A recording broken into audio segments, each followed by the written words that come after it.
If you're living literally anywhere in the world right now, chances are you know what the song is and how it goes. Hanumankind was definitely one of the greatest things to happen to the international music industry in 2024. I don't know about you, but right after I heard Big Dogs, I went deeper into the kind of music that Hanumankind is producing, and it absolutely slaps.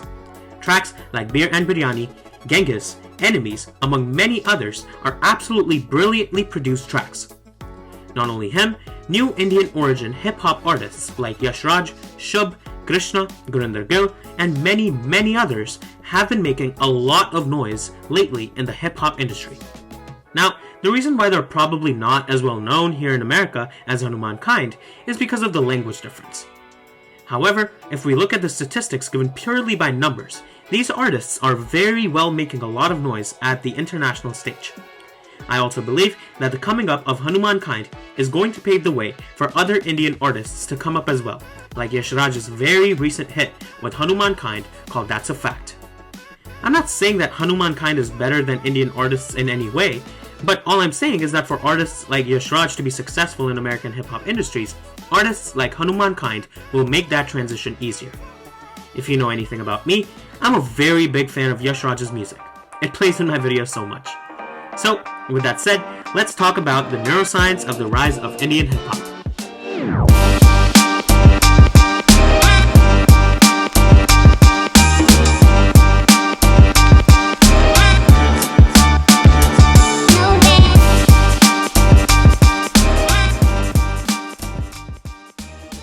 Indian hip-hop has its roots in the late 1990s and early 2000s, when Western hip-hop started to influence urban youth in cities like Mumbai, Delhi, and Bangalore. The early days were marked by underground artists rapping in English and experimenting with beats inspired by American icons like Tupac and Eminem. Groups like Mumbai's Finest and artists such as Baba Sehgal began experimenting with Indianized versions of rap music, blending it with Bollywood sensibilities. These initial efforts, while niche, laid the foundation for a homegrown movement that would evolve into a uniquely Indian sound. It wasn't just mimicry, it was adaptation, infusing the culture, language, and storytelling traditions of India into the hip-hop framework. The turning point came in the 2010s, when Indian hip-hop began moving out of the underground and into the mainstream. Artists like Divine and Desi brought attention to the genre by rapping in Hindi, making their music accessible to millions. Their tracks told raw, unfiltered stories about their lives in the streets of Mumbai, covering themes of struggle, survival, and ambition. Tracks like Mere Gali Mein captured the imagination of an audience hungry for authentic narratives and went viral, drawing the attention of major record labels and filmmakers. Bollywood, always a cultural powerhouse in India, took notice. Movies like Gully Boy in 2019 brought the genre to the masses, showcasing the lives of real-life rappers and turning them into household names. As the genre gained momentum, regional hip-hop scenes began to flourish. Artists from Punjab, Tamil Nadu, and other states started incorporating their local languages, musical traditions, and cultural elements into their music. This diversification not only broadened the appeal of Indian hip-hop, but also gave it a global edge, as tracks began to resonate with the Indian diaspora worldwide. Platforms like YouTube and Spotify enabled independent artists to bypass traditional gatekeepers and directly reach their audience, creating viral sensations and new stars. From humble beginnings and underground ciphers to chart-topping hits, Indian hip-hop has cemented itself as a powerful force, both within India and on the global stage. Indian hip-hop has been steadily growing over the last decade, but the explosion in recent years has been truly phenomenal. What's driving this surge in popularity? It all starts with authenticity. Indian hip-hop artists are telling stories that are deeply rooted in their own experiences, whether it's the hustle of daily life, reflections on societal norms, or celebrating their identity. This raw and unfiltered narrative is connecting with listeners, not just in India, but across the globe. It's not just about the lyrics, though. The production quality has reached international standards, with cutting-edge beats and impeccable mixing that make these tracks hard to ignore. One of the biggest challenges for Indian artists breaking into the Western market is the language barrier. for artists like Krishna, Shubh, and Gurinder Gill, who predominantly rap in Punjabi or Hindi, this can limit their reach in America. But music, as we know, transcends language. The vibe, the beats, and the flow can communicate emotion in ways words sometimes can't. Artists like Hanuman Kind, who primarily rap in English, have managed to bridge this gap, and their success is opening doors for others to follow. The numbers tell an even more exciting story. Indian hip-hop artists are racking up millions of streams on platforms like Spotify and YouTube, often outperforming some mainstream Western artists in terms of engagement and loyalty from fans. Tracks like Brown Munde by Gurinder Gill have become global anthems for the Indian diaspora, creating a ripple effect that boosts the visibility of Indian hip-hop as a whole. These numbers aren't just statistics, they represent a cultural movement, a global fan base that's growing by the day. Now, let's get into why this music hits so hard, from a neuroscience perspective. The human brain is naturally wired to respond to rhythm. When you hear a beat, especially one with deep bass, your brain's reward system lights up, releasing dopamine and making you feel good. Indian hip-hop takes this a step further by combining traditional Indian instruments like tablas with modern trap beats, creating a fusion that feels both familiar and fresh. The storytelling element of these tracks also plays a crucial role.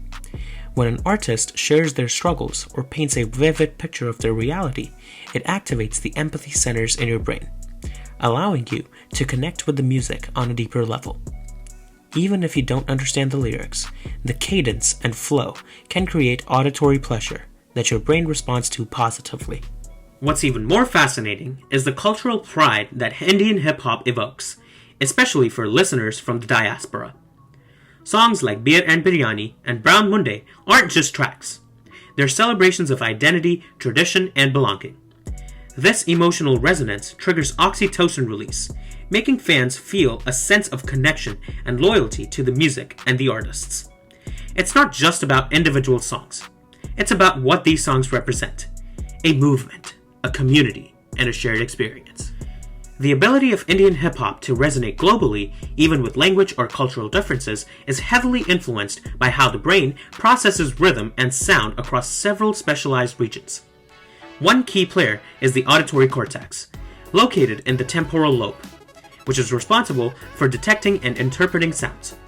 When listening to music, the auditory cortex recognizes familiar patterns in rhythm, such as the syncopated beats of Indian and American hip-hop. Because these beats align with rhythmic structures already prevalent in global music, this region efficiently processes the sounds, making them feel familiar and engaging. Another crucial region is the motor cortex, which is activated by rhythmic sounds and is associated with movement and coordination.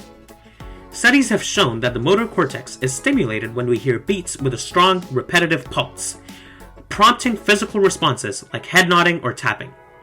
Indian hip-hop producers often use rhythmic patterns and tempos similar to those in American hip-hop, which makes it easy for listeners' motor cortices to synchronize with the music. This synchronization creates a natural sense of connection and flow, encouraging listeners to engage with the music on a physical level, even if the lyrics or cultural context are unfamiliar. This, in turn, activates the reward system, specifically called the ventral striatum, wherein the head nodding produces satisfaction, which makes you want to listen to more of the music, which makes your head nod more, which produces even more reward. The inferior frontal gyrus also plays a significant role in how Indian hip-hop transitions onto the global stage. This region, critical for language and auditory processing, helps the brain extract meaning and structure from music and lyrics, even when they're in an unfamiliar language. The IFG's ability to recognize phonetic patterns allows listeners to appreciate the lyrical flow and cadence of Indian hip-hop, even if they don't understand the words. When combined with the beats, this creates an auditory experience that feels structured and coherent, which keeps listeners engaged. Lastly, the cerebellum, often associated with motor control, also contributes to music appreciation by helping the brain predict rhythmic patterns. The cerebellum's predictive functions are activated when beats align with expected tempos or rhythms, such as those common in hip-hop globally. Indian hip-hop leverages these shared rhythmic templates, allowing the cerebellum to seamlessly predict and process the music, creating a sense of satisfaction and ease in the listener.